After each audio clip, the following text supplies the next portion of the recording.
नमस्कार। 5 लाख करोड़, जी हाँ, 5 लाख करोड़, ये वो पैसा है जो इस साल हम सब लोग खर्च करेंगे शादियों में। ये 5 लाख करोड़ की जो शादियां होंगी, इसी पर नजर थी प्राइम मिनिस्टर की, जो आज सुबह जो उन्होंने मन की बात किया और उन्होंने बोला कि कुछ फैमिलीज कंट्री से बाहर जाके शादी कर रही हैं। ये ट्रेंड अच्छा नहीं है। इंडिया में भी आपको वही सारी फैसिलिटीज मिल सकती हैं जो बाहर मिलती हैं। एक बार इंडिया में शादी करें। ये बहुत सही बात बोली। 5 ट्रिलियन इकोनॉमी बनानी है तो इंडिया में ही शादी करनी है, और इंडिया में वो सारी फैसिलिटीज अवेलेबल है जो कि बाहर होती है। बड़े बड़े लोगों ने बाहर शादी की, बड़ी, और इसमें इसमें पैसा भी बहुत लगता है। यूपीआई पेमेंट्स पे भी बात हुई और कई बात हुई, लेकिन क्योंकि बाहर से लोग इंडिया आ रहे हैं शादी करने के लिए, उसके एग्जाम्पल्स भी है मेरे सामने। गुप्ताज आए थे साउथ अफ्रीका से, ओली में शादी की थी, 200 करोड़ की शादी थी। ये जो पैसा बाहर जाता है, ये भी कई बिलियन डॉलर में है जो शादी बाहर होती है।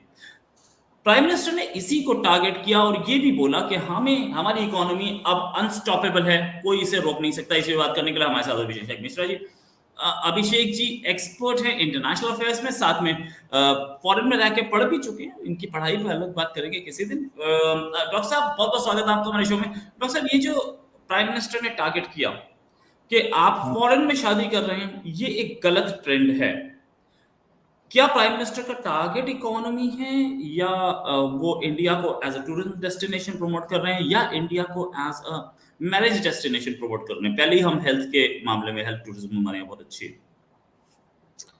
आई थिंक देखिए, ये टूरिज्म का बहुत बड़ा पार्ट हो सकता है, क्योंकि जब आप इंडिया को एज अ मैरिज डेस्टिनेशन, ये मिश्रा जी सोते भी हैं या बस यूट्यूब करते हैं? तो ये नहीं भाई, बहुत काम भी करते हैं भाई, पढ़ाना लिखाना, रिसर्च करना, कॉपियां चेक करना, बुक लिखना, बहुत कुछ करते हैं। बट हाँ, मुझे अच्छा लगता है क्योंकि अकेले हैं तो थोड़ा ये मेरे लिए एक वो हो जाता है कि लोगों से बात करने को मिलता है। अदरवाइज बाय नेचर मैं कभी बाहर ही नहीं निकलता घर से, मुझे ज्यादा लोगों से बात करना पसंद नहीं। I am basically अलोनर। सो देखिए दादा, ये मार्केट है, ये समय है इंडिया को मार्केट करने का। This is, and Prime Minister Modi is more than an administrator. He is effective marketer. तो वो इंडिया को मार्केट कर रहे हैं हर तरीके में, हर चीजों में। अभी कल मैं देख रहा था कि एप्पल का जो है, इंडिया में जो फोन बनाने की कैपेसिटी है, वो 99.2% जो इंडिया में हम फोन कंज्यूम करते हैं, वो 99.2% फोन बनते हैं इंडिया में, which is a big achievement. और ये फोन कोई अब ऐसे कोई छोटी मोटी कंपनियों का नहीं बनने, इवन कोई कंपनी छोटी नहीं होती। लेकिन अब एप्पल जैसा ब्रांड अगर आपके यहाँ पे आके बना रहा है तो इट्स अ बिग थिंग, तो उसके लिए इनिशिएटिव तो लेना पड़ता है ना। तो अगर आप इंडिया को, अब आप स्विट्जरलैंड या मिलान या पेरिस या ये सब जगह क्यों जा रहे हो शादी करने? बिकॉज डेस्टिनेशन वेडिंग में ये इन देशों ने अपने आप को प्रचारित किया है कि this is how you can have a marriage which is very good and all that. But same thing with us, we can have a marriage. ऐसी खूबसूरत जगह है, जैसे आपने ओली का बताया, और भी जगह हैं जहां पे हम एक अच्छी शादी कर सकते हैं, उसको हम एक मैरिज डेस्टिनेशन के रूप में प्रमोट कर सकते हैं। लोकल एम्प्लॉयमेंट होगा, उन्होंने उसकी भी बात करी कि लोग, छोटे जो सर्विस करने वाले लोग हैं, वो आपको सर्विसेज देंगे, आप उनके प्रोडक्ट को लोगे, आप उनकी सर्विसेज को लोगे, वो जाके आप बाहर दिखाओगे, या जो है आप उससे प्रभावित होगे, तो it will create an economy with in countries. हालांकि मुझे नहीं लगता कि बहुत ज्यादा लोग बाहर जाके शादी करते हैं, कुछ इक्का दुक्का लोग ही करते हैं जिनके पास इतना अफोर्ड करने की क्षमता होती है। और मुझे नहीं लगता कि कोई बहुत ज्यादा 3-4 ये कपल जो है, ये विराट कोहली, अनुष्का और एक दो और लोग हैं जिन्होंने बाहर जाके शादियां करी हैं। बाकी सब ने तो देश में ही करी है। प्रियंका चोपड़ा ने तो निक चोपड़ा कह रहा हूँ, सॉरी, निक जोनस को बुला करके उमेद भवन राजस्थान में शादी करी है। उसके बाद उससे पहले वो भी आई थी, एलिजाबेथ टेलर, उसने इंडिया में आके शादी करी थी। तो आई गेस इन रिसेंट, अगर वो हो सकता है प्रधानमंत्री जी के पास ये इंफॉर्मेशन हो कि there is a growing number of Indians those who are choosing abroad to get married. और ये हो सकता है क्योंकि जब एक आप सेलिब्रिटी कपल को देखते हैं बाहर शादी करने में, तो फिर आपके मन में भी एक डिजायर होता है हम भी बाहर शादी करेंगे। तो आई थिंक उसको काउंटर करने के लिए प्रधानमंत्री जी कह रहे हैं, बट मुझे नहीं लगता कि बहुत ज्यादा है, क्योंकि प्रियंका चोपड़ा जी का मैरिज है जो उन्होंने इंडिया में किया। और ये जो अभी आई है प्रियंका चोपड़ा की बहन, और जो वो पॉलिटिशियन है, उन्होंने भी इंडिया में ही किया। तो हमारी आपकी शादियां नहीं हो रही, हम लोग भी इंडिया वाले में, हम लोग कौन सा जाकर के जापान केनिया में शादी कर रहे हैं? यहाँ हो नहीं रही है। प्रधानमंत्री जी को डेस्टिनेशन में की चिंता है, यहाँ शादी नहीं हो रही है। राइट राइट, ये भी चीजें हैं यहाँ पे, कई चीजों का। अच्छा, एक चीज और कि क्या प्राइम मिनिस्टर जो बोल रहे हैं कि हम टॉप 3 इकोनॉमीज में होंगे, 5 ट्रिलियन का टारगेट है, क्या इससे, ये शादी बाहर करने से, क्या is trying to make India a marriage destination? देखिए ये बिल्कुल प्रधानमंत्री मोदी जो है ना वो एक मैं उनको बहुत इसलिए पसंद करता हूँ क्योंकि वो इफेक्टिव कम्युनिकेटर हैं, इफेक्टिव मार्केटर है। वो इंडिया को मार्केट करना चाहते हैं, इंडिया को एक स्टेटस सिंबल बनाना चाहते हैं। और चूंकि वो इंडिया को एक स्टेटस सिंबल बनाना चाहते हैं तो लोगों के अंदर ये एक फीलिंग होनी चाहिए कि मैंने इंडिया में शादी की, मैटर ऑफ प्राइड है। तो ये एक तरीके का वो इनकरेज है। मेरे ख्याल से मोदी जी ने ये देखा होगा, उनके पास टूरिज्म डिपार्टमेंट से या कहीं से आया होगा कि there is a growing number of Indian जो मिडिल क्लास है वो बाहर जाके शादी करने का सपना देख रहा है। तो ये ठीक है, ऐसे लोग हैं। तो अगर ऐसे हमारे भारतीय हैं कुछ लोग वो करना चाहते हैं तो उनको रोकने का बिल्कुल ट्राई करना चाहिए कि अगर इंडिया का पैसा इंडिया में रह जाए। बिकॉज देखिए वेस्ट ने अपने आप को ज्यादा मार्केट तो बहुत अच्छा किया, लेकिन ये वेस्ट ने अपने आप को मार्केट किया हमें जो है वो बदनाम करके। वेस्ट ने अपने आप को ऊंचा दिखाने के लिए हमारी जो कि हमारे यहाँ के लोगों को इसका एहसास नहीं है जो वेस्ट ने किया है हमारे साथ।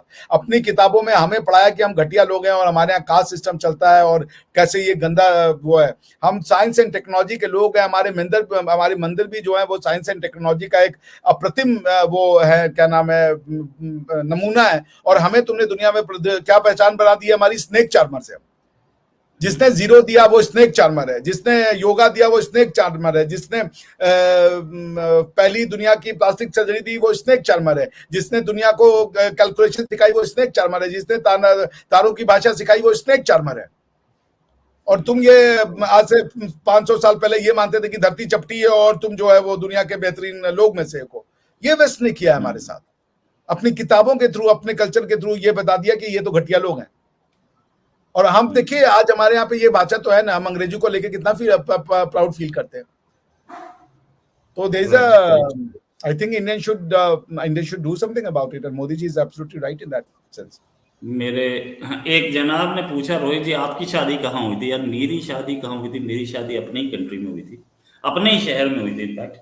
और मतलब कोई वो ऐसा बहुत बड़ा वो नहीं था, बहुत छोटी सी शादी थी, बिल्कुल सिंपल सी शादी थी। अब आगे बात करें तो, या कुछ बोले थे? हाँ, वो कोई विजय पाटनी जी कह रहे हैं डॉक्टर अभिषेक सर का पाकिस्तानी रिबाहा जी और मुजफ्फर जी के साथ थियोलॉजिकल वीडियो देखकर मजा आ गया। अच्छा, मैं समझ रहा हूँ आप किसकी, वो जो कल मेरा 10 मिनट का वो हो गया था। जी जी जी, मैं धन्यवाद आपका बहुत बहुत विजय साहब, आपने पसंद किया, इसके लिए मैं आपका बहुत बहुत आभारी हूँ। हाँ दादा। Right right. अच्छा, अब आते हैं उस पॉइंट पे कि जो इमिग्रेशन प्रॉब्लम यूरोप फेस कर रहा है, उधर यूरोप के, उधर पाकिस्तान के मिनिस्टर जा रहे हैं और वो बताएंगे how to tackle this immigration. आप खुद एक दिक्कत है, आपके पास से सबसे ज्यादा इमिग्रेशन हो रही है, वो जाके गले काट रहे हैं और आप जाके समझाएंगे कि इमिग्रेशन प्रॉब्लम कैसे होती है, ये भी एक प्रॉब्लम है, इसको कैसे टैकल करना है। ये उनको निकाल रहे हैं, अफगानियों को। हाँ, अफगानियों इलीगल। को निकाल रहे हैं। राइट। या दिस इज आयरनी, समझे ना, this is irony died its own death जिसको कहते हैं। आई मीन ये है, ठीक है, पाकिस्तान दुनिया की सच्चाई है, दुनिया ऐसे ही चलती है। ये युग जो है इसमें हिंदुस्तानियों को वो चाहिए जो थ्योरीज और फिलोसफी को समझते हैं और अपनी बात जहाँ कस के रहने की क्षमता करें। क्योंकि हमारी थ्योरी में दम है। और माइग्रेशन की प्रॉब्लम यह है कि आपके यहाँ से क्यों इलीगल माइग्रेंट हो रहा है। आपने तो इंडिया को अलग तोड़ करके और ये एक देश बनाया कि यहाँ पे पता नहीं क्या हो जाएगा, दूध दही की नदियां बहेंगी और भारत का मुसलमान यहाँ पे इतना अमनो गहवारा होगा, विदेश से लोग नौकरी करके आएंगे, पता नहीं क्या क्या होगा। क्या हो गया उस सब चीजों को? आपने हिंदू की जमीन को, हिंदुओं की जमीन को आप इस्लामिक तरीके से चलाते हो ना, मुस्लिम के तरीके से चलाते हो ना, क्या हो गया उसमें? इमिग्रेशन कैसे हो रही है? मुझे तो लगा था अमेरिकन और यूरोपियंस आएंगे पाकिस्तान में नौकरी लेने के लिए। क्या हो गया भाई? हेलो, सब तो है। नहीं नहीं, वो तो कोई चांस ही नहीं है। अमेरिकन यूरोपियंस आएंगे भी तो ये उनको गला काट के मार देंगे, वैसे कि उस बेचारे श्रीलंकन के साथ किया। सिर्फ 50 लाइक है हमारे पास, 150 के आसपास लोग इस समय लाइव है। लाइक का बटन जरूर दबाएं और इसे शेयर जरूर करें। हम बात कर रहे हैं, अच्छा ये बताइए कि यही तो वो कंट्री है जो कि पूरे कंट्रीज को बर्बाद कर रहा है, पूरे कंट्रीज में अराजकता फैला रहा है अपने लोग भेज के, और वहां जिहादी टेंडेंसीज फैला रहा है। ये जाकर के बताएगा अपने आप को कि हम कैसे इमिग्रेंट से डील करें। इसके ही तो लोग वो तैरते हुए जाते हैं जो डूब के मर जाते हैं। मोर देन तो ये उनको ये जाना है कि इमिग्रेशन से ज्यादा आप वहां पे जाकर के वो कैसे करवाओगे, क्या नाम है, assimilation. Immigration is not a point, point is assimilation. वहां जाकर के भी अगर तुम्हारी जो लड़कियां हैं वो किसी क्रिश्चियन से शादी करेंगी, किसी हिंदू से शादी करेंगी, और तुम्हारे लड़के शादी करेंगे, तुम उसको बर्दाश्त करोगे? तुम तो यूके में इतने दिन से रह रहे हो, अपनी बच्चियों को शादी कराने यहाँ ले आते हो। दूसरों की जमीन को तो बिल्कुल अपनाना आपको अच्छा लगता है, लेकिन ये है कि अपना कोई ये मतलब दुनिया को सिर्फ एक उस चश्मे से देखते, जब तक ये चलेगा ये रहेगा, ज्यादा कुछ हो नहीं सकता। अब मतलब ये कि जो प्रॉब्लम है वो प्रॉब्लम का सोल्यूशन बताने जा रहा है, दिस इज समथिंग रिडिकुलस। आप ही समस्या हो और आप समस्या का कारण बताने जा रहे हो। क्यों होता है भाई? दुनकी जो है ये जो प्रैक्टिस है ये अक्रॉस द वर्ल्ड होती है, मगर आप उसमें one of the major contributor हो, तो क्यों हो भाई? मैं कह रहा हूँ लोग इमिग्रेट कर ही क्यों रहे हैं? Why are they going abroad? क्या है उनको ऐसा कि वो दुनिया में वेस्ट में जाना चाहते हैं? और कोई बहुत ज्यादा प्लेजेंट लाइफ नहीं है, अनलेस अनटिल कि आपको कुछ नौकरी मिल जाए, और वो 100 में से मुश्किल से 5-10 लोग ऐसे लकी होते हैं जिनको मिल जाता है, बाकियों को नहीं मिलता। सो आई थिंक कि ये बस वही है, समझ लीजिए कि आयरनी है कि पाकिस्तान को बुलाया गया है कि आप आइए, और जैसे कि तालिबान को सॉल्व करने के लिए ये दोहा में जाते थे प्रॉब्लम बताने, सॉल्यूशन बताने कि कैसे हम तालिबान और ये जो अफगान गवर्नमेंट है और अफगानिस्तान जो एक टर्मोइल है उसका सोल्यूशन पाकिस्तान बताने जाता था। I mean this is something the same similar situation. तो क्या ही कहा जाए उस पर? बिल्कुल सही, बिल्कुल सही। ये लोग बाहर जाकर के हर जगह को इस्लामिसाइज करने की जो कोशिश करते हैं, और मतलब खुद अपने कंट्री में बैठे हैं, अपने कंट्री में जो करिए आप, आपकी वो आपकी प्रॉब्लम है। वहां बैठ के आप फ्रांस को धमकी दे रहे हैं। फ्रांस में एक आदमी का मर्डर हो गया, उस पर बोले हम फ्रांस का सफीर यानी कि एम्बेसडर निकाल देंगे। ये ये जो गंद मचाया है, इस गंद से भी तो यूरोप में प्रॉब्लम्स आती है। यूरोप में भी हमने देखा है कि हाल में कितनी सारी गवर्नमेंट्स ऐसी आई हैं जो कि एंटी मुस्लिम प्लैंक पे दिखी हैं हमें, चाहे वो नीदरलैंड्स हो या फ्रांस आ रही है या यूके आ रहा है। मतलब ज्यादातर अब तो यूके की गवर्नमेंट तो खैर थोड़ा सा अलग मुख्तलिफ स्टैंड लेती दिख रही है। पोलैंड तो सीधे सीधे मना कर दिया, हम लेंगे ही नहीं। ये जो जिसको लोग बोलते हैं कि इस्लामोफोबिया, क्या ये माइंडसेट बनता जा रहा है पूरी वर्ल्ड का? देखिए ऐसा है दादा कि जो आपने कहा ना इस्लामाइजेशन करना, तो इन्होंने तो हिंदुस्तान का इस्लामाइजेशन किया ना, तो हिंदू तो उसको बचा गए। किसने वो रोका भाई? अफगानिस्तान का इस्लामाइजेशन हुआ, सब चीज का इस्लामाइजेशन हुआ ना, तो सक्सेस मिली है तो आप उस सक्सेस को रेप्लिकेट तो करना चाहोगे। आपने इंडोनेशिया का इस्लामाइजेशन किया, आपने लोकल कल्चर्स को कहीं पनपने ही नहीं दिया, या उन कल्चर्स को कंप्लीटली खत्म कर दिया। आज यहाँ तक कि अफगानिस्तान में आप बुद्ध की मूर्ति पा जाए तो आपको वो हो जाएगा। पाकिस्तान के लोगों को पेट में ये दर्द हो जाता है ये कहने में कि ये तक्षशिला हिंदुओं का है, ये हड़प्पा मोहनजोदड़ो हमारा है। अपनी चीजों से नफरत है भाई। उनके तो प्रोफेसर ये बात करते हैं भाई, प्रोफेसर और मदरसे में निकलने वाले में तरीका अलग है। एक कहता है जिहाद करो by way of arms and ammunition, दूसरा कहता है जिहाद करो by by by criticising and ridiculing Hindutva. वो हिंदुत्व में हिंदुत्व की बात नहीं कर रहा कि उसकी फिलोसफी बात कर लो, वो बात कर रहे सावरकर की। अरे सावरकर की बात करनी है तो पहले जाके सर सैयद अहमद खान की भी बात कर लो। ये वही बात होती है जैसे इनके यहाँ पे मैं इनका ये जजमेंट पढ़ा था, आसिया बीबी के जजमेंट में उन्होंने कहा कि भाई ये पाकिस्तान पीनल कोड में 1928 में तब्दीली हुई थी। पाकिस्तान पीनल कोड 1928 में था। खैर एनीवेज उसकी स्टोरी उन्होंने बताई कि ये महाशय रामपाल को ये गाजी इल्मुद्दीन शहीद ने मारा। तो उन्होंने महाशय रामपाल को, या जो रामपाल जी थे या जो भी थे, उनको मारने को उन्होंने अपनी जजमेंट में यूलोजाइज किया। और वो जब यूलोजाइज किया, ये नहीं बता रहे हो कि अगर रामपाल ने एक किताब लिखी थी तो वो किताब किसी किताब का रिएक्शन थी, तो तुम जो करो वो सब सही है, दूसरा आदमी रिएक्शन ना दे। हिंदुत्व की बातें कर रहे हो तो पहले हिंदुत्व का प्रिंसिपल बताओ भाई। अगर तुम हिंदुत्व की बात करनी है तो सावरकर थोड़े हिंदुत्व है। हिंदुत्व तो मोदी जी हैं, हिंदुत्व तो वेद है, हिंदुत्व तो पुराण है, उसमें कमी निकालो। सावरकर कौन है? सावरकर जी की हम बहुत क्षमा करते हैं, उन्होंने सावरकर ने एक रिस्पॉन्स लिखा टू पॉलिटिकल जो उस समय के डिस्कोर्स होते थे, जिसमें हिंदुओं को चिढ़ाया जाता था कि हम तो 2 नेशन थ्योरी बना लेंगे, हमारे साथ तो 57 अरब मुल्क है, तुम्हारे साथ कौन है?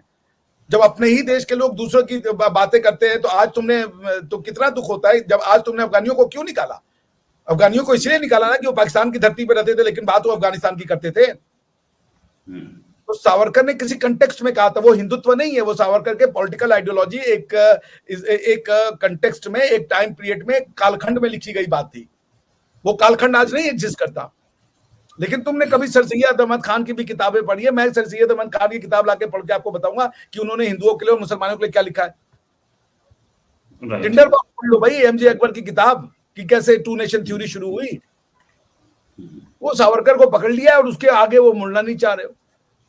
हर कोई जिसको देखो मुस्लिम्स इन इंडिया के ऊपर किताबें लिखा हुआ है, हिंदू इन इंडिया के ऊपर तो कोई किताब, हिंदू इन पाकिस्तान के ऊपर कोई किताब नहीं लिखी आज तक। तुम्हें मुस्लिम्स इन इंडिया की चिंता है, तुमने कभी मुस्लिम हिंदूज इन इन इन इन इन पाकिस्तान के ऊपर शो किया है? तुमने कभी क्रिटिसाइज किया है कि ये सर सैयद अहमद खान को? तुमने कभी क्रिटिसाइज किया है मुगलों को जिन्होंने मंदिर तोड़े? नहीं, नेवर, नेवर, किसी ने नहीं किया आज तक। अच्छा, एक चीज और डॉक्टर साहब, क्या हम जो देख रहे हैं, क्या वो सफेद व्हाइट मैन यानी कि यूरोपियंस, आप वहां रह चुके हैं, आप वहां पढ़ चुके हैं, हालांकि जब आप पढ़ते थे तो थोड़ा टाइम उस समय से बीत गया, 5-6 साल 10 साल, क्या नहीं नहीं नहीं नहीं, मैंने व्हाइट 2022 में अपनी पीएचडी कंप्लीट की है। ओ अभी कंप्लीट करके आ रहे हैं? Okay, great great. तो क्या वहां पर वो व्हाइट मैन जो है उसके अंदर मुस्लिम्स के लिए कोई नफरत दिखती है? देखिए, मुस्लिम के अंदर ना मेरे लिए नफरत है, ना मेरे मन में नफरत है, ना आपके मन में नफरत है। किसी के लिए नफरत नहीं पैदा करता है इंसान। मगर आप जो है अपना वो हीरो बनाओगे, क्या नाम है इसका, जाकिर नायक को, वो बैठ करके गणेश करेगा, वो बैठ के कहेगा कि ये बेकार की थ्योरी, वो कंपैरिजन कर लेगा एकदम, वो क्या यजुर्वेद का कोई एक तुमने वो सिखा दिया है कि उसकी कोई मूर्त नहीं है, बाकी कुछ तुम बताना नहीं चाहते हो। तुम बैठ के रोज कंपैरेटिव स्टडी करोगे और सामने और तुम्हारा कोई उठा दे तो बोलोगे नहीं तुम नहीं बोल सकते। राइट। पॉइंट ये है कि देखिए, अब मैंने ना उसकी मैं वो पढ़ रहा था, ओसामा बिन लादेन का letter to America. Osama bin Laden ने कहा we are the successor of और we are the inheritor of Moses Islam, Moses religion. इस्लाम जो है वो इनहेरिट करता है। ये प्रॉब्लम है जो ये लोग समझ नहीं पा रहे हैं। इस्लाम जब इनहेरिट कर लेता है कि तो वो दूसरे कल्चर को ऑब्लिटरेट करता है, और फिर आप कोई अपना कल्चर ऐसे जाने देगा? भाई तलवार से निकल गई तुम कल्चर जीत सकते हो, अगर हम हार गए जो पार्ट हमारा चला गया हमने उसको स्वीकार कर लिया कि जाने दो, लेकिन कौन सा वहां पे तुमने दूध की नदियां बहा दी हैं? तुम अगर तुम्हें माइनॉरिटीज की इतनी चिंता है तो अपने देश की माइनॉरिटी पे तुम बात क्यों नहीं करते, किताब क्यों नहीं लिखते कि क्या किया तुमने हिंदुओं, पाकिस्तान के हिंदुओं के साथ? उनकी बेटियां छलकती रहती है, तुमको तो एक दिन का वो दर्द नहीं होता। मुसलमानों के राइट पे तुम्हें बड़ा पेट दर्द होता है, लेकिन हिंदुओं के राइट पे तुम्हें एक पैसे का कोई नहीं है। कोई, मैंने तो आज तक कोई वेस्टर्न फिलोसफर नहीं देखा, वेस्टर्न ऑथर नहीं देखा जिसने लिखा होगा the conditions of Muslims Hindus in Pakistan, in Afghanistan, in Bangladesh. एक किताब नहीं आती। क्यों नहीं आती है? सिर्फ मुसलमान को जीने का हक है और किसी को जीने का ही हक नहीं है। ये जिसको ये जो लेफ्ट विंग मीडिया जिसको कहता है ना, ये रेडिकल और ये कॉमन सेंस है। लोग अब समझ रहे हैं वो क्या हो रहा है। मैं किसी मुसलमान से नफरत नहीं करता, मैं मुसलमान से प्यार करता हूं, बल्कि तुम्हारा मजहब तुम्हारे घर के अंदर है। मगर अगर मैं तुम्हारी दिवाली से तुम्हारी ईद सेलिब्रेट करने को तैयार हूं तो तुम भी मेरे उसकी रिस्पेक्ट करो। तुम सीता छिनाली करोगे, उसके बाद अगर तुमको कोई रंगीला रसूल लिखता हुआ मिलेगा तो तुम उसको हत्या कर दोगे, और उसके बाद ट्रांजैक्शन सिर्फ और सिर्फ हो जाएगा कि ये रंगीला रसूल से शुरू होगा, वो सीता छिनालिका की बात ही नहीं होगी। तस्लीम रहमानी जो है वो कह के चला जाएगा शिवलिंग के बारे में कुछ भी, लेकिन वो ट्रांजैक्शंस खत्म हो जाएंगे और सिर्फ बात रह जाएगी नुपुर शर्मा की। नुपुर शर्मा की, राइट। नहीं, ये तो बात है, ये बात तो यूरोपियंस और बाकी सब भी समझ रहे हैं, इसीलिए तो ऐसी रेडिकल गवर्नमेंट्स आ रही हैं। अच्छा, ये जो इस्लामोफोबिया बोला जाता था, ये जो बोला जाता था, कॉमन सेंस है। दुनिया कॉमन सेंस को सीख रही है। दुनिया अपना कल्चर प्रिजर्व करना चाहती है, उसको आपके कल्चर से कोई नफरत नहीं है। नहीं है, लोग रेसिस्ट होंगे, अपने घर में होंगे, मगर वो अपने घर में, आपके घर में आके नहीं रेसिज्म करने जा रहे हैं। वो आप उनके घर में जा रहे हो तो उनका कल्चर अपनाइए। ये तो हमारे आपको सिखा दिया कि भाई मुगल हमारे में से हो गए। मुगल हम में से कैसे हो गए? भाई बहुत बढ़िया, मुगलों ने हमारे मंदिर तोड़े, मुगलों का हम बहुत बहुत शुक्रिया अदा करते हैं। मुगलों ने हमारी जनेऊ काट करके और हमारी खोपड़ियों के मीनार बनाए, मुगलों का भी, मुगल हम में से हो गए। मुगलों ने हमारी भाषा नहीं अपनाई, हमको यहाँ पे फारसी भाषा लगवाई, मुगल हम में से एक हो गए। अगर हम अपनी भाषा की बात करें तो हम नेशनलिस्ट हैं, हम बिगिट हैं और हम रेसिस्ट हैं। लेकिन अगर मुगल जो है पारसी भाषा लगा करके यहां पे लाए तो वो कॉन्स्टिट्यूशनलिस्ट है। दुनिया को कितना देर पागल बनाओगे? कोई नफरत नहीं करता मुसलमान से। अच्छा मुसलमान होगा, लोग अपने दोस्तियां करते हैं, शादियां करते हैं, सब करते हैं, कोई नफरत नहीं करता मुसलमान से। लेकिन आप मेरा कल्चर अप्रोप्रिएट नहीं कर सकते। आप पाकिस्तान, हिंदू लैंड को पाकिस्तान बना के कहते हो और उसके बाद फिर वो पिक्चरें बनाते हो कि मेरी इस पाक जमीन पे मुझे हिंदू लैंड पसंद नहीं है। अरे तुम अगर पाकिस्तान में रहते हो तो हिंदू इन पाकिस्तान के ऊपर किताबें लिखोगे कभी? माइनॉरिटी की इतनी चिंता है इंडिया में, तो माइनॉरिटी इन पाकिस्तान के ऊपर भी चिंता कर लो कि हिंदुओं को जीने का हक नहीं है। आज ही की खबर है, आज ही की खबर है, 76 इयर्स आजादी के हो चुके और उसके बाद 76 से ज्यादा हो चुके और उसके बाद जाकर के पाकिस्तान में पहला हिंदू पायलट बना है एयरफोर्स में। 76 इयर्स लगे। इंडिया में कितने बन चुके मुसलमान, कोई काउंटिंग नहीं है हमारे। अरे वो पायलट बना, उसको इज्जत क्या मिलेगी? वो बैठेगा, उसके बगल में ये लोग सुनाएंगे तुम्हारे उड़ने वाले भगवान का नाम बनाओ। इज्जत क्या मिलेगी उसको? ये डेकोरेशन है, ये शो पीस है, ये शो पीस है, ज्यादा इसकी कोई हैसियत नहीं है। हमारे यहाँ तो एक मुसलमान बैठ के हिंदुओं को गाली दे सकते हैं और हमारे आपके जो काशी विश्वनाथ के जो शिवलिंग है उसको वो फुवारा कह सकता है। आपका हिंदू वहां पे बैठ के ये बात कह सकता है? नहीं बोल सकता, बिल्कुल नहीं बोल सकता। सही बात। तो ये शोकेस वाला ना, ये सब चीजें नहीं होंगी। आगे बढ़ के डिमांड करनी पड़ेगी और जिसको हमें जो कहना बिगेट कहे, बिकॉज मेरा दिल जानता है मैं ना हिंदू से नफरत करता हूँ, ना मुसलमान से नफरत करता हूँ, ना क्रिश्चियन से, मैं सबको प्यार करता हूँ। लेकिन मैं अपनी कल्चर, मुझे कॉन्स्टिट्यूशन मिला इसलिए कि मैं अपने घर, अपना कल्चर, अपना हेरिटेज, अपना ट्रेडिशन, अपनी भाषा, अपने त्योहार, अपने तौर तरीकों को प्रिजर्व और प्रोटेक्ट कर सकूं। वरना डीकॉलोनाइजेशन किस लिए करवाए तुम मंदिर पे मंदिर तोड़ो, तुम्हारे मुंह से जबान नहीं फूटती है और तुम लोग स्कॉलर बने हुए हो। तुम्हें हिंदुत्व की चिंता सताई जा रही है। अपने घर में की बात कर लो यार। तुम जरा एक जिहाद के ऊपर भी किताब लिखो। कैसे तुमने के नाम पे तुमने पूरा का पूरा जिनोसाइड कर दिया हिंदुओं का। हिंदुओं की बात करने वाला कम्युनिस्ट है, हिंदुओं की बात करने वाला रेसिस्ट है। कौन है हिंदू? हिंदू ही कहता है सर्वे संतु निरामया सर्वे संतु सुखिनः। ये कहने वाले हम हैं और हम ही रेसिस्ट हो गए। और तुम्हें मुस्लिम की, कौन है मुस्लिम? क्या, कैसे हम मुस्लिम को खुश करें? तालिबान बनवा दें इंडिया में, मंदिरों को तोड़ दें, क्या करें कि मुस्लिम खुश हो जाए? कब मुस्लिम इस देश का, मुस्लिम अपने आप को इस देश से जुड़ा हुआ पाएगा? क्या कर दें हम उसके लिए? हिंदुओं को जीने का हक नहीं है, उनके साथ जो अत्याचार हुआ उसको बोलने का हक नहीं है। कौन सा और ये कम्युनिस्ट हिस्टोरियंस थे, ये कम्युनिस्ट हिस्टोरियंस थे जिन्होंने इस हिस्ट्री को हमेशा गलत प्रोजेक्ट किया जिंदगी भर। इन्होंने अपनी नफरत को, ये हम अपनी नफरत को इन्होंने हमारी हिस्ट्री बना दी। तुम्हें हिंदू से नफरत होगी, यहाँ के लोगों को क्यों बुला? और उसके चक्कर में एक मुस्लिम समाज है जो उसको अपने आप को कटा हुआ देखता है, वो अपने आप को यहाँ से जोड़ना नहीं चाहता। मेरे यहाँ पीएचडी करने लोग आ रहे हैं ऐसे ऐसे विषय पे, जो सुन करके दिमाग खराब हो जाता है कि ये क्या, कुछ इसमें दम है। इन्होंने नैरेटिव्स, मुझे आज समझ में आता है कि स्कूल कॉलेजेस के थ्रू इन्होंने, ये प्रोफेसर्स भी ऐसी बातें करते हैं जो आप सुन करके हैरान हो जाएंगे कि प्रोफेसर इज सेइंग दैट। वो एक हिंसा से दूसरे हिंसा तो तुम भी ऐसा करते हो। ये अजीब टाइप की मानसिकता, आप बात नहीं कर सकते।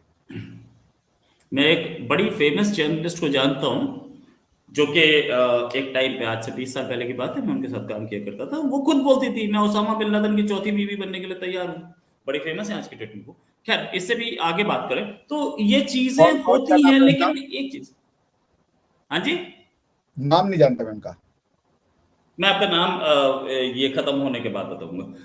प्राइवेट चैट नहीं डालिएगा।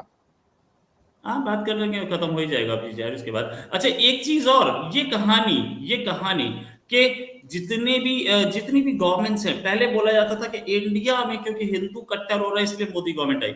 क्या अब पूरा वर्ल्ड कट्टर होगा? भाई हम कट्टर हैं, हम अपना कल्चर नहीं मिटने देंगे। तुम ऐसे भी हमें मार के तुम जीतना चाहते हो, अपना कल्चर लाना चाहते हो, हमें कट्टर कह के तुम अपना कल्चर ला लो। लेकिन जब तक जिंदा है, भारतीय कल्चर के प्रति मेरी डेडिकेशन है, मेरी वो है। क्योंकि मेरा कल्चर कहता है सर्वे संतु सुखिनः सर्वे संतु निरामया। मेरा कल्चर कहता है अयम निजम परो द्वेति गणना लघु चेतसाम उदार चरिता नाम तू लघु तू वसुधैव कुटुंबकम। मैं इसके लिए मरने को तैयार हूं। तुम्हें मेरा गला काटना है, काट लो।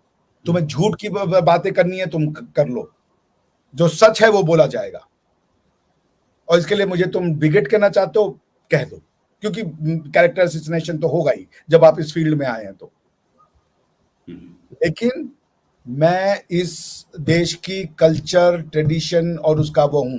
इन्होंने यहूदी जो मोसेस के बिना मोहम्मद की पॉसिबिलिटी नहीं हो सकती, मोसेस को मानने वालों ने अपना रास्ता बदल दिया। मोसेस को मानने वाले कह रहे हैं कि हम हिंदुस्तान के बिना इजराइल की एग्जिस्टेंस नहीं सोच सकते। मोसेस के मानने वाले मेजॉरिटी कहते हैं हम सेक्युलर हैं। तो मोसेस से भी बड़े हो गए, तुम अरबों से भी बड़ा इस्लाम यहां ले आए हो। पाकिस्तानी आज अरबियों को गाली देते हैं कि मोहम्मद बिन सलमान को क्या पता, इस्लाम तो हमें पता है। तो मोसेस का इस्लाम रिलीजन तुमने चुराया, अब तुम अरबों से भी ज्यादा आगे बढ़ गए। जब मोहम्मद बिन सलमान कह रहे हैं कि हम खोलेंगे, हम डेस्टिनेशन बनाएंगे, वो पिक्चर हॉल खोल रहे हैं अरेबिया में, और तुम हमको बता रहे हो कि इस्लाम क्या होता है। तुम अरबों से ज्यादा समझते हो। इसकी शुरुआत करने वाले जो हैं वो तो यहूदी हमें गले लगा रहे हैं। यहूदी कह रहे हैं मोदी हीरो है। जो तुम्हारा पहला है तो कि तुम तो लास्ट का क्लेम करते हो, तो पहला जो है मोसेस, उसको मानने वाले हमको गले लगा रहे हैं, क्योंकि पहले के बिना आखिरी नहीं हो सकता। क्योंकि अगर पहला ही गड़बड़ कर लिया, पहला अगर अपनी गलती सुधार लिया, पहला अगर कह रहा है कि नहीं ये मूर्ति पूजा करने वालों को हम गले लगाएंगे, क्योंकि 10 कमांडमेंट में लिखा कि मूर्ति पूजा करना गलत है, और उसको मानने वाले लोग गले लगा रहे हैं हमें। इजराइल में हिंदुस्तान की पूजा की जाती है।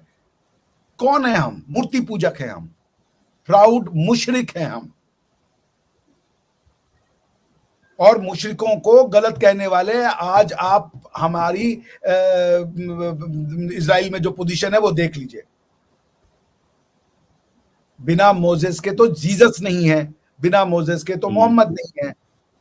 और मोसेस को लाने वाले वो कह रहे हैं कि हम आपके आगे अब अपना नतमस्तक करते, हमसे गलती हो गई, हम अब मूर्ति पूजा को गलत नहीं मानते। तुम उससे भी आगे निकल गए।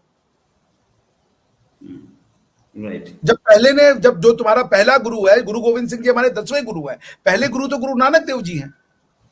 सही बात है। गोविंद सिंह जी तो गुरु नानक देव जी की बातों को आगे बढ़ाएंगे। जब गुरु नानक देव जी को मानने वाले कह रहे हैं कि हाँ भाई ये हमारा ये है, तो तुम उनसे भी आगे बढ़ेंगे। तो मोसेस के मानने वालों से भी आगे बढ़ गए। बिल्कुल सही, बिल्कुल सही। Nice discussion doctor Abhishek Mishra. बहुत सारे कमेंट्स थे, मैं सारे नहीं ले पाया। Thanks a lot for joining. बहुत अच्छा डिस्कशन था। जल्दी एक डिस्कशन और करेंगे। अभी के लिए नमस्कार, धन्यवाद, जय हिंद। जय हिंद।